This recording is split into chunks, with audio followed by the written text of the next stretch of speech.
Hello, everybody. Thank you so much for tuning in to Ascension Stories here on Rising from Within channel through the Conscious Awakening Network. You can only see it here. This show is really for people who have had any sort of experience in their life where they realize that there's more to life, to spirituality, to the world as we know it, to expand really our awareness and consciousness. So the purpose of the show is really to have people that watch it know they're not alone in their experiences, and there's more to life than what we know and see. So thank you, Jenn, for coming on today. I really appreciate you. I've known you for what, probably 10 or 11 years now? Yeah, a It's long time. a long time when before like when our babies were like just little tiny When, babies. yeah, when they were Mhm. actual babies. Yeah. Yeah, I know. Now they're preteen, I crazy, getting know. those hormones, which makes your Eye life rolls. as a parent. Yeah. So I want to talk to you today because I know just in our conversations, spirituality, the paranormal, the supernatural, like all of that aspect of life peppers our conversations. So would you mind just telling us, like, have you had any experiences that make you wonder what's out there, what's beyond what we can see? Yeah, absolutely. I mean, I've had several encounters with ghosts. Nice. Right. What was that like? As Like as someone, how young were you? Was it recent? Were you a kid?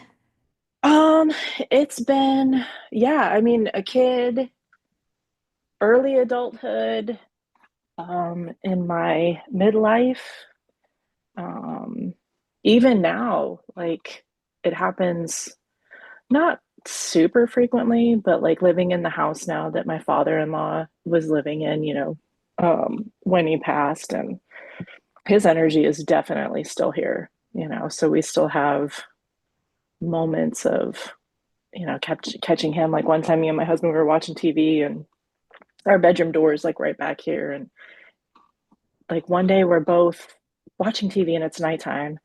And like I keep looking out the door, and like finally, like he's like looking out the door, but we're not talking.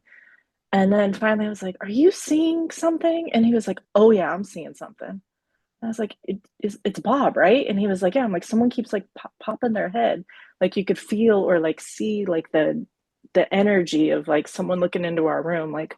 "What are you guys up to?" And I'm like, "Oh, I'm so glad I'm not crazy. I totally thought that I was just seeing something out of the corner of my eye." And he was like, "No, no, no, I see it too. It's Bob." And I was like, "Same. I think it's Bob too." Yeah. So And you, yeah, that, and both you witnessed it and your husband too, right? mhm.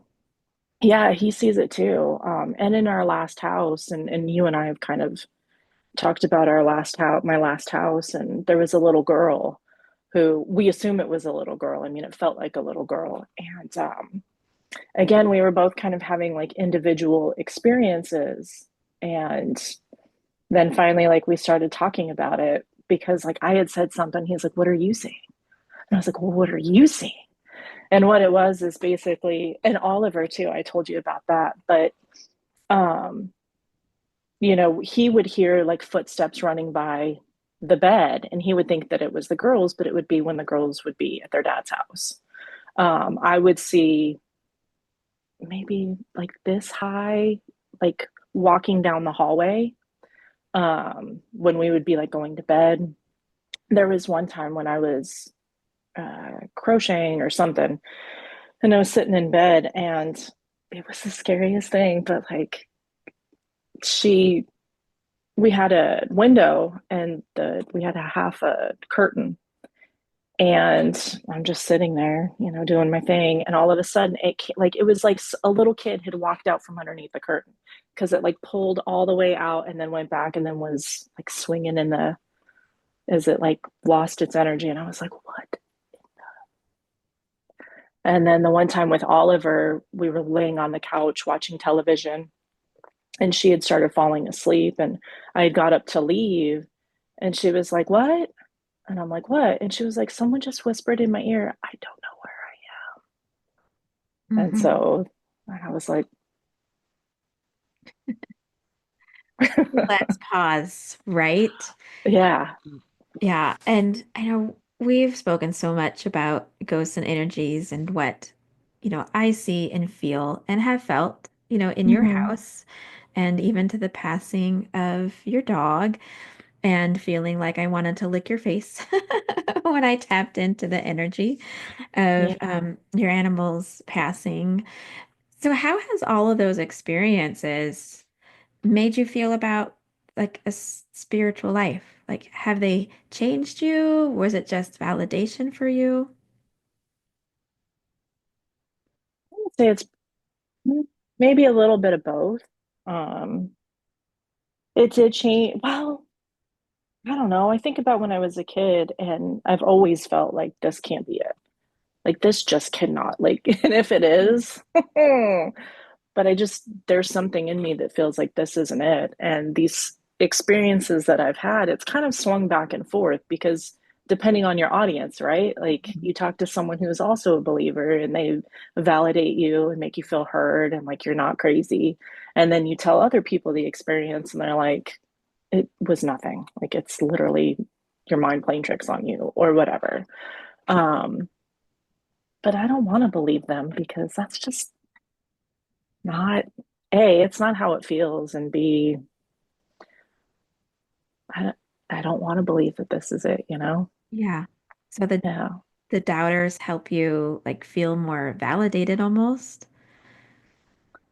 Yeah. I mean, sometimes, and then sometimes I'm like, maybe I did, then you're like, well, maybe I didn't see it the way that it was. Maybe, and then you always go back to, no, I know, I know what I saw. I know what it was. So yeah, Yeah. I guess they do kind of Yeah. help me validate myself. Yeah. You're Yeah. like, whatever, I'm not going to talk to you about that anymore. Yeah, exactly. Like one instance that I had, and it was probably the craziest one, was um, my brother-in-law had passed away many years ago. And it was when I was living in Sedona. And this particular day, I was making dinner and I had just put a pot of water on the stove behind me and I was doing stuff in the sink and like I could just feel him. And I was thinking about him really, really hard. And all of a sudden, and it had only been a few minutes, I heard this like eruption of like, when the water boils over and then it sizzles and I like turned around and the water was calm as could be and there was water all around the pot. And I was like, "Hey Mike, I miss you." Yeah. And then I told my kid's father at the time and he was like, "No, it was something else. Like that wasn't it. You must have just spilled water or something." And I'm like, "No, I'm pretty sure it was Mike saying hi to like you could just feel it." Yeah, I just got goosebumps Yeah. from that story. And you're like, I miss you. Now clean up your Yeah. mess. Look Yeah, what you exactly. Stop making a mess in my kitchen. Yeah. Yeah, that's when I experience energies left behind from people. It's amazing, one, that they can communicate with you in different ways, Hmm. and then two, that you're receptive enough to experience their love and communication from the other side. And to me, it Yeah. like validates that this whole earth spirit system is biased in love. Like there's nothing that's going to be, you know, like the movies, right? Like you're gonna get Yeah. Dante's Inferno. And, because it's, why would there be a system like that? Like everything has Right. bias and love. But I thank you for sharing that, by the way. I just want to Oh honor yeah. you for your openness and your heart Yeah. to experience the mystical with me. Yeah. But for some reason, I want to talk about the Phoenix Lights. I'm Okay. getting, I'm getting this image. I had this image in my head of the Phoenix Lights that occurred, you'll know, 1993. I think it was 97. Seven. Okay. Because And in 93, I was 13, and I definitely wasn't doing you weren't on the roof when you were 13, right? exactly. So, okay, so it was probably 97. And the spaceship, and for those of you who don't know, look it up, the Phoenix Lights. You'll see lots of old images, some video because it was captured from cameras off of South Mountain here in the Phoenix metropolitan area. Something like 10,000 people reported it or seen the spaceship in the craft. Mhm. What I did not witness it. I was really mad at myself for not being outside. I don't know what I was doing. I was like 17. But when I learned about it, it validated for me, well, yes, aliens are real. Yes, they're trying to communicate. And the government is still covering all of this up, right? What was your experience like with the Phoenix Lights and any sort of um, alien encounters? Have you had any? Not, no. Um, but I will say that since I was like, I don't, as long as I can remember, so 5-ish, like I've always believed in that aliens existed. Like I don't know why. I don't know. Like there was nothing that had happened at that point. Like I just always had like a feeling or a connection that like they're out there. And then with the Phoenix, the Phoenix Lights, seeing it, it was just, and I was probably, I think I was the only sober one out of everyone that was there because I wasn't in that lifestyle with the rest of my friends. And like seeing it at first, because I think I told you, like we thought it was police helicopters, like in formation, you know, there. Like I remember we're all up on the roof and we were downtown Phoenix. And we were like, "Ooh, someone's in trouble!" And so we started singing the Bad cops boys, theme bad boys. song, and Yeah. you know, just sitting there watching it, and just and then like we're like, "That's not what that like." It was weird because the way that it moved wasn't moving quick. It wasn't how you would think like a helicopter would move, and it stayed in like a perfect formation, and it just like moved. And then I'm sure someone was making jokes and stuff, and I really didn't think a whole lot about it other than that definitely wasn't helicopters. That was definitely something. But then again, I just thought that we were the only ones that saw it. And then it was the next morning that it was in the newspaper. You know, my Yeah. mom had her newspaper out and I was like, hey, I saw that last night. And she was like, you did? And then, we talked about it. But again, I didn't really think much of it even back like all the way up until moving to Sedona. And I had a client who was really into aliens and the existence of other life in the galaxies. And she had mentioned it. And I was like, oh, I saw that. And she was like, what?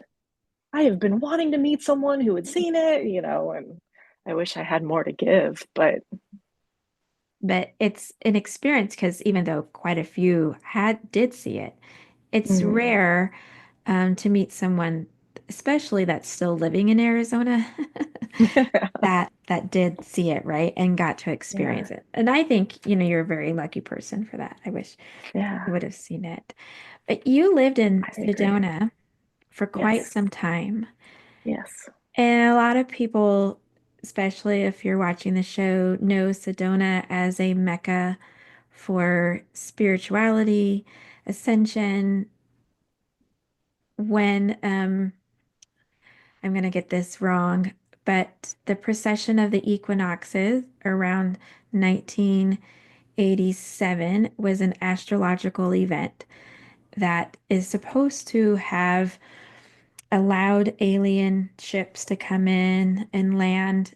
And at Bell Rock in Sedona, a lot of people congregated to meditate, to, reach into the beyond and sort of attract spirits or aliens or guides or help to the planet at that time. So there's a lot of mysticism around Sedona, Arizona. Being a resident there, and I know you worked there so nearby in like Cottonwood and Hmm. just the surrounding land, which is all very mystical. What's your perception of Sedona? Have you had any things that you're like, oh, that's just Sedona, just the land? Um, I mean,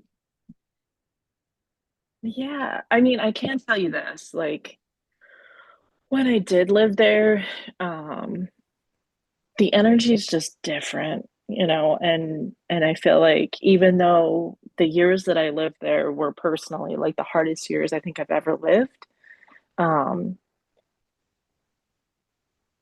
I was more connected then. Like there's something about that area that you just feel the connection to, any higher power, any, light. I think that's why a lot of people the first time, and with clients there, I don't know how many people I met that had moved to Sedona because they went there to visit and they were like, no, this is home. And they never left. Or if they did leave, they came immediately, they went and got their stuff and came immediately back. And I think that it's the vortexes maybe, or just a very spiritual land, and you just kind of feel it. I think if you have a connection to it and you believe in it, you feel it when you get there. Wow. Yeah. It's So pretty great. I have to run this by you as a native to Arizona like myself. Yeah. So I grew up in Flagstaff, which is near Sedona, was my playground. I was not into the woo-woo things when I was a kid. You know, we would go there to kind of play in the creek and in the water, and it was an outdoor escape, right? Mhm. What for me. And then as I am on my spiritual journey and I've had the experiences I've had, I went to Sedona February of this year and I experienced it different. I saw objectively like all of the people that were there to do spiritual things, to do magical things, and I saw how the magic, it's hard to put in words, but Sedona's energy now is different. Like people still go to Sedona to have those mountaintop spiritual experiences, but that is not its purpose. It's hard to explain, Jen. Like when I was sitting and I was meditating, I was at Bell Rock, which is known to be a portal to a lot of people. And I don't know, rumors or not, but they say Bashar has a spaceship above Bell Rock. I don't know about that, but that's the rumor I heard. Um, when I was meditating off trail near Bell Rock, and I was sitting just cross-legged in the dirt because my husband wasn't with me, my kids weren't with me, I heard whispers and I felt energy in the wind. And I had this image of all of the portals around Sedona moving. And so the landscape, like the earth, is shifting. What was once there back in the 80s, 90s, 2000s, even just before 2012, has morphed, has changed. And I think people are still grasping onto Sedona as like a little portal to whatever they want in life. But I think it's different. Like, I think Sedona is a land of activation, but it's not a portal to somewhere else. It's a portal to inside of you. Hmm. And that's just what I feel like when I go there. I can't stay there for very long, a few days at a time, and then I have to leave. And actually, the natives grew up near the Hopi Reservation. They always say Sedona is not a place that you live.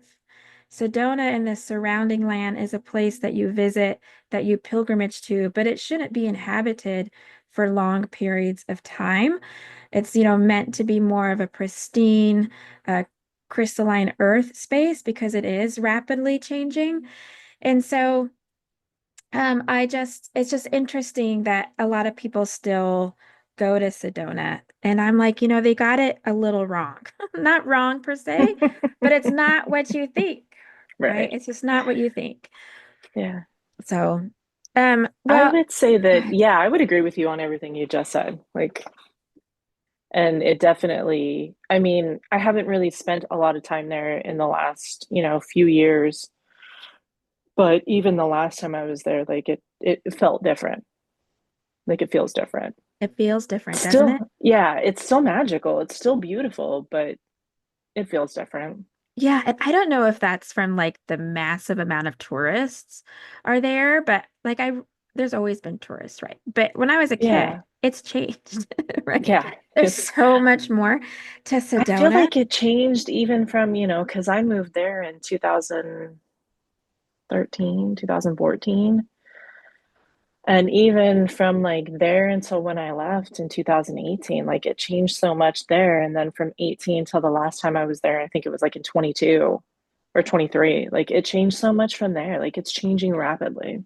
Yeah, Hmm. energy, the people, and Hmm. I hung out there in the 90s. So from the 90s until my return, just really last few years, people are seeing it how they want to see it, but the land really speaks to me. And the land is like tread here and then take that light that the land gives you and spread it other places. Hmm. Like take the Sedona with you. And not in the sense to tell people like, go back home. You know, real estate prices are too high. Like, no, like it's not the reason. But so I, anyways, I don't know. It's interesting that we're talking about this. Yeah. Um, Last thoughts, Jenn. Can you like share with us what you hope? Um, and maybe it's not even a hope. Where are you at right now thinking of spirituality, woo-woo, like the ascension and all that's going on around that? What's your baseline and where do you see it going from here? Any thoughts? For me personally, Yeah, I always like if you feel yeah. called to share from your heart. Uh, yeah. So kind of like I had mentioned, before you started recording, that like the last year and a half I've been in a really dark place. Like life has just been life and hard. And, I haven't felt happy in that time. And so things are now finally starting to shift. I'm starting to find joy again.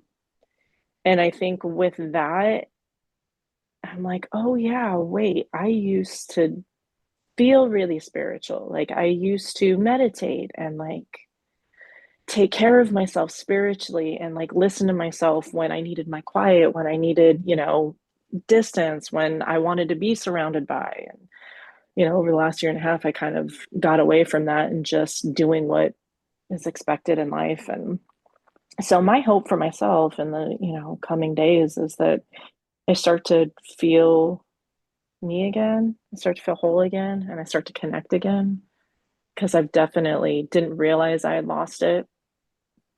But Yeah, as the last month and a half of, kind of been going by, it's like, oh, that's right. That used to be a really big part of my life. And I yeah, liked myself better then. I was happier then. yeah. Well, So, so my guides have always told me that when you're feeling down, hmm. it's not that you've actually gone down, it's because you've been up. So Mm. when you've been in an elevated state, a joyful state, and then all of a sudden you're like, what the heck? Like, oh my God, this stuff sucks, like hard.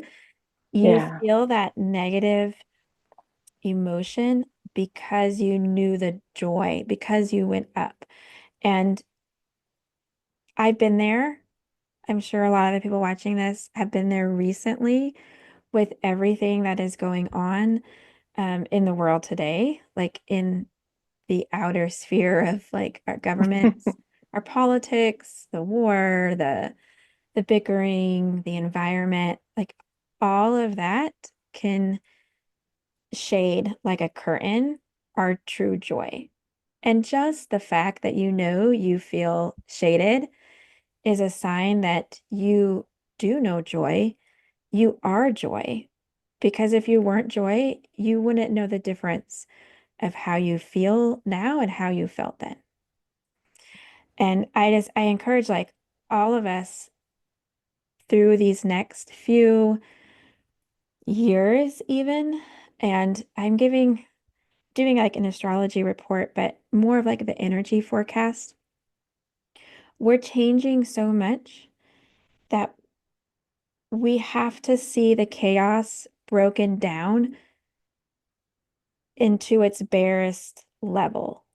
I don't want to say things are going to get worse before they get better because that's just based on everybody's life experience. But the chaos is just showing us, I don't want this anymore. This isn't working in my life. I have to make a change. This full moon that's coming up, and I guess depending on when you're seeing this, but our full moons are really telling us, look, let the moonlight illuminate what isn't working in your life.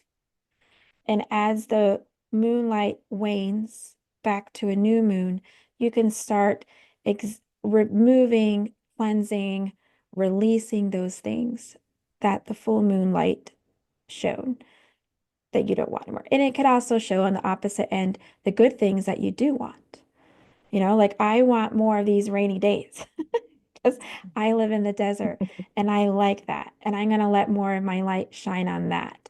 So, Jenn, I applaud you and I love you so much for Love just you. being an aware individual who knows that there's more to life than what you're living.